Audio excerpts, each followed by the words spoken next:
ചേച്ചി എപ്പോഴെങ്കിലും എനിക്ക് വെട്ടേന്ന് ഓർത്ത്. എനിക്ക് കുറച്ച് തിരക്കണ്ടേ. എന്ത് തിരക്ക്? ഡ്രസ്സൊക്കെ എടുത്ത് അമ്മയുടെ കൈ കൊടുക്കണം അയൺ ചെയ്യാൻ. പിന്നെ എൻ്റെ മേക്കപ്പ് സെറ്റൊക്കെ ഒന്ന് സെറ്റ് ചെയ്ത് വെക്കണമായിരുന്നു. അതൊക്കെ ചെയ്തു. ആഹാ, എന്നിട്ട് നീ എൻ്റെ കൊടുത്തോ? എൻ്റെ പൊന്നോ കൊടുത്തേ. നല്ല കുട്ടി.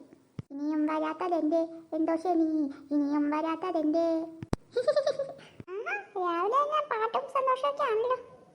ആ അമ്മേ, ഇന്ന് ഒരു സന്തോഷമുള്ള ദിവസമാണ്. കുടിക്കോ അമ്മ? ഇന്ന് ദോശയാണോ കഴിക്കാൻ?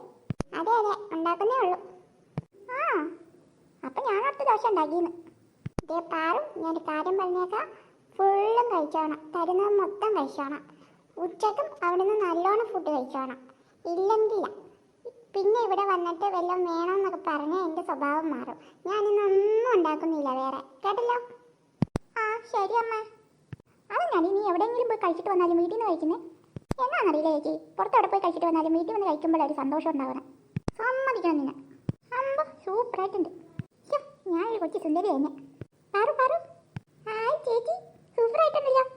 ആടി നിന്റെ ഡ്രസ്സും കൊള്ളാം. ആ എനിക്ക് ചേച്ചിയുടെ പോലത്തെ മതിയായിരുന്നു. അതിനാകുമ്പോൾ ധാവണിയൊക്കെ ഉണ്ടല്ലോ. എടി നിന്റെ അടി നല്ലത്. എന്നാലും അമ്മ എന്ത് പരിപാടിയാണ് കാണിച്ചത്? ഇപ്പം നീ ഇതൊക്കെ ഇട്ടാൽ മതി. ചേച്ചി ചേച്ചി അങ്ങനെ സുന്ദരിയാ. അതിന് ഹായ്, നല്ല ഭംഗിയുണ്ട് ഇപ്പം കാണാൻ. എന്താ അടി, എന്താ വേണ്ട? വല്ല കിഡ്നിയും വേണോ? അതൊന്നും വേണ്ട ചേച്ചി. ചേച്ചിയുടെ വളയും മാലയൊക്കെ ഒന്ന് തരാവോ? അയ്യാടാ, അപ്പം ഞാനെന്നിടും. അല്ല പിന്നെ എനിക്ക് ഈ ഡ്രസ്സിന് മാച്ച് ചെയ്യാൻ ഒറ്റ സാധനവും. നമ്മുടെ സെയിം കളറല്ലേ, പിന്നെ എങ്ങനെയാ? എന്താ ചേച്ചി ഞാൻ നമുക്ക് പപ്പാതി ഇടാം പ്ലീസ്. ഉണ്ട് നടക്കത്തില്ല പാറു, നടക്കത്തില്ല. എനിക്ക് നല്ല ആവശ്യമുണ്ട് ചേച്ചി. എനിക്കിതാ ചേച്ചി, എനിക്കില്ലാതിട്ടല്ലേ.